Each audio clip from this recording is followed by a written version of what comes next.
तो जैसा मैं आपको बता के चल रहा था कि 4 जून को आप जानते हैं इलेक्शन का रिजल्ट आ जाएगा। इलेक्शन का क्या जाएगा? रिजल्ट।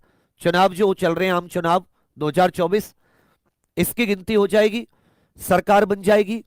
जून के एंड में, जून के एंड में या जुलाई की स्टार्टिंग में, जून के एंड में या जुलाई के स्टार्ट में, आप कभी भी अपना एग्जाम मानिए, या तो जून के एंड में या जुलाई के स्टार्ट में, तो आप सभी लोग अपनी खोपड़ी में बात रखकर चलें कि आपके पास जो है ये अप्रैल और मई का महीना है।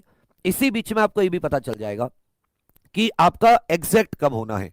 दूसरी चीज आ जाती है कि जो पहले 100 दिन मिल रहे थे आपको जब री एग्जाम की तिथि आई, मतलब री एग्जाम की बात हुई थी फरवरी के एंड में, अब वो घट के मार्च तो चला गया उस 100 दिन में से, अब आपके पास 60 दिन बचे। ऐसे घटते घटते 40 दिन बचेंगे, 30 दिन बचेंगे, 20 दिन बचेंगे। और अगर अभी भी तैयारी को बेहतरीन रूप नहीं दिया तो फिर 0 दिन बचेंगे, पेपर देने जाओगे और जैसे तुम अभी थे वैसे तुम पेपर देकर अब की बार आ जाओगे। तुमसे 100 बार कहा अपनी वीकनेस खोजो और कम से कम 15 से 20 क्वेश्चंस का बढ़त हासिल करो। ये जो समय मिला है, याद रखिएगा, समय मिला है, पेपर थोड़ा सा टफ आएगा, पेपर अच्छा आएगा। जैसा जेल वार्डर का, इसमें समय कम था भी, जो 17-18 फरवरी को पेपर हुआ तो आपका पेपर भी हल्का था। इस बार समय आपको ज्यादा मिला है तो पेपर भी अच्छे लेवल का आएगा, याद रखना। अब आ जाता है पेपर होगा किस मोड में, ऑनलाइन या ऑफलाइन। मैं आपको फिर से बता रहा हूं, 99% चांस है ऑफलाइन ही पेपर होगा, वही 4 शिफ्ट में। इनके पास सेंटर वगैरह सब कुछ है। ऐसा मैं क्यों कह रहा हूं? क्योंकि सेंटर से कुछ नहीं हुआ। जो पेपर लीक था वो सेंटर से कुछ नहीं हुआ था, सेंटर सेफ थे, यहां से कोई पेपर लीक की खबर नहीं आई थी। पेपर लीक कहां से हुआ? यह साथी कंपनी की ओर से गलती थी। और कंपनी की ओर से भी क्या गलती थी?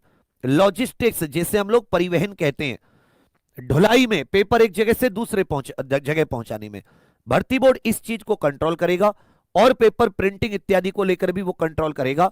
और वही 4 शिफ्ट में, क्योंकि 48-50 लाख बच्चों का पेपर ऑनलाइन कराने में अगर हाइब्रिड मोड में भी कराया, कम से कम 2 महीने चाहिए, 2 से 3 महीने चाहिए। अब यहां पर कितना कंट्रोल ये 3 महीने रख पाएंगे? क्योंकि इतने तो कंप्यूटर नहीं है।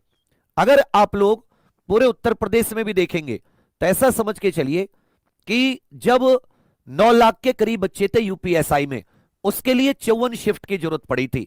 9 लाख के लिए 54 शिफ्ट, 3 शिफ्ट 3 दिन में। और कितने बच्चे थे? 9 लाख के करीब।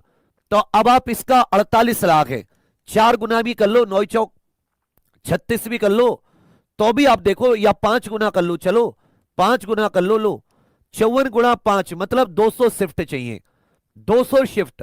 अब 200 शिफ्ट का मतलब है कम से कम 2 से 3 महीने चाहिए।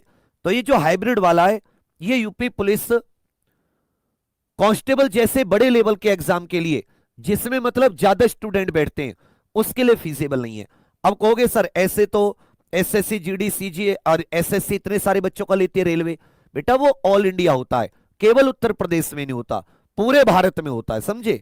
तो वहां बच्चे उसी प्रकार से बढ़ जाते हैं। उसका भी पेपर 2-2, 3-3 महीने चलता है, जो ज्यादा शिफ्ट होती है रेलवे वगैरह की। एसएससी, जीडी का खुद देख लीजिए, अब तो एसएससी पूरे ऑल इंडिया कराती है, तब इतनी ज्यादा दिन चलता है कि अब का 18 फरवरी के आसपास से शुरू होकर मार्च तक गया, जिसमें